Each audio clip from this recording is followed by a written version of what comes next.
So my name is Sonya Russo and I'm the director of Waves Mindfulness and Wellbeing, and I'm going to be producing 5 videos for NABS about mindfulness and how it can help us during this difficult, strange time that we find ourselves in. I'm a facilitator of MBCT, which is mindfulness-based cognitive therapy. Basically, it's a clinical form of mindfulness to help with anxiety, stress, and depression. So what is mindfulness? It's been a bit of a buzzword for the last couple of years. There's lots of apps out there and gadgets and gizmos about mindfulness, but we can sometimes struggle to really understand what being mindful means. Now, the best definition of mindfulness is paying attention on purpose in the present moment, non-judgmentally to the unfolding of experience moment to moment. That can be a bit of a mouthful and still doesn't really describe what we're meant to be doing. I like to think of it as we can be physically present, but we're not always mentally present. So, for example, I could be cooking, writing emails, doing the homeschooling, and my mind is somewhere else. I'm thinking about stuff in the past, the future. Our thoughts are just going a million miles an hour, and then that can lead to obviously distraction, mistakes, lack of focus. So mindfulness is all about training our brain to be in the present moment, and it helps with things like anxiety and depression, because when we're thinking more in the present moment, we're not consuming ourselves with negative thoughts that we necessarily can't control. So our minds are very busy. We have about 60,000 thoughts every day. From the moment we wake up till we go to sleep, our minds are constantly busy. We tend to think either forward think in the future, and that could be something that's a minute away or 10 minutes away, and that can cause us some anxiety because we tend to catastrophize things when we think in the future.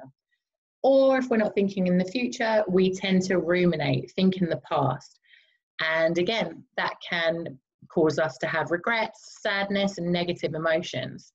Very rarely are our thoughts focused on what's here and now, and 9 times out of 10, what's happening in the here and now is positive. It's okay. It's quite content. So especially during this, crisis that's going on, this pandemic that's going on, we're going to be doing a lot of anxious thinking, worried about finances, our friends, our families, our loved ones. So there's a lot of time as well to overthink. So we're probably going to be consumed with a lot of stress at the moment. Now, mindfulness works with a part of the brain called the amygdala. Now, back in the 70s, a guy called Ian Kabat-Zinn was studying mindfulness, meditation used by Buddhist monks. And he wanted to know why they had such low rates of stress-induced illnesses, so autoimmune diseases or heart conditions. And what he found that it wasn't necessarily being a Buddhist or the culture or the food, the lifestyle.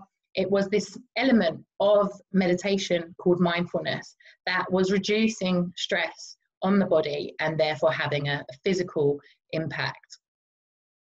What happens when we're reducing stress, and a lot of our stress comes through overthinking and thought, is that the immune system then boosts. And what's happening in the brain is back to this part of the brain called the amygdala.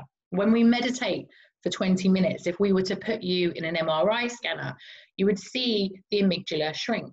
Now, the amygdala is responsible for our reactions, that part of the brain that is there for fight or flight. So it's very important. We need certain amounts of stress and anxiety in our lives, but when we have too much of it and we can't manage it, that part of the brain increases and overrides our responses to things. So we tend to react more. So the more stressed we are, the more we respond to things in a high alert mode, in panic mode.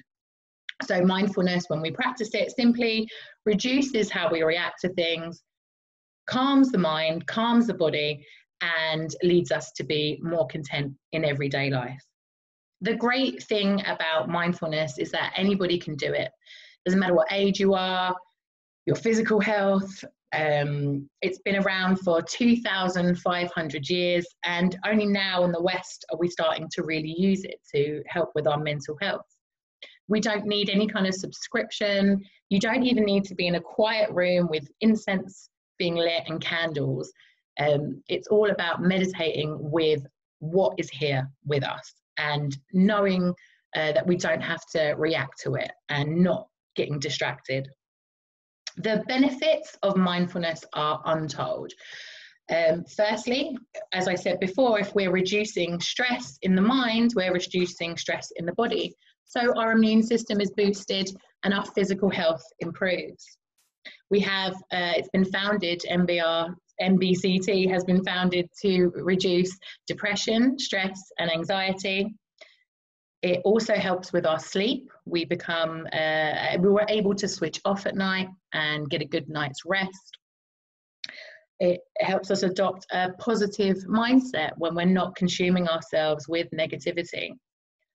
We have enhanced communication skills and relationships, whereby we learn to listen more and respond and not drive our communication with emotion. It also helps increase our concentration and focus as well.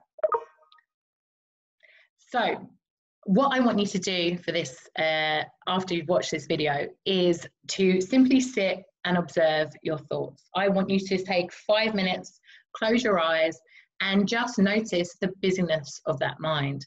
So as I said, we have 60,000 thoughts a day, and we spend about 1/3 of our day lost in thought, overthinking. So take some time out, close your eyes, and notice the busyness of your mind. And just follow those thoughts. Don't try to control them or change them. Just observe them. Notice if you're thinking in the future or the past. Notice if you're thinking negatively. Notice what triggers a thought. Is it a distraction, a sound, a physical sensation? Be aware of how busy your mind is. And over the next coming videos, we're going to learn how to find focus in the present moment. There'll be some audios that you can listen to meditate with, and then we're going to have some further video tutorials that are going to look at mental health and other areas of mindfulness that can help us in everyday life.